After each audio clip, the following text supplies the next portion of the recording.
एक साधा शेतकरी गोपाळराव रोज सकाळी स्वामींचा जप करून शेतीला जात असे.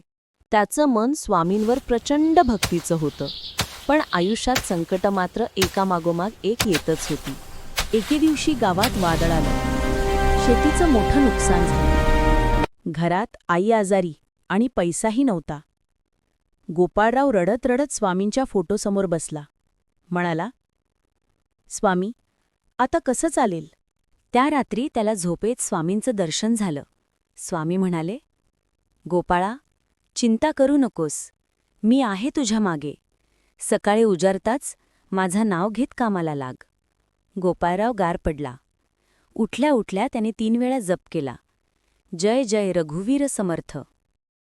गावातला एक व्यापारी गोपाळरावकडे आला. त्याला अचानक मोठ्या प्रमाणात धान्याची गरज होती.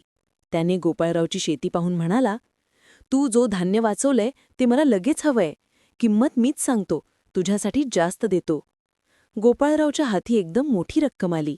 आईच्या उपचाराला पैसे मिळाले. घर सुधरलं. सगळं दिवसेंदिवस ठीक होत गेलं.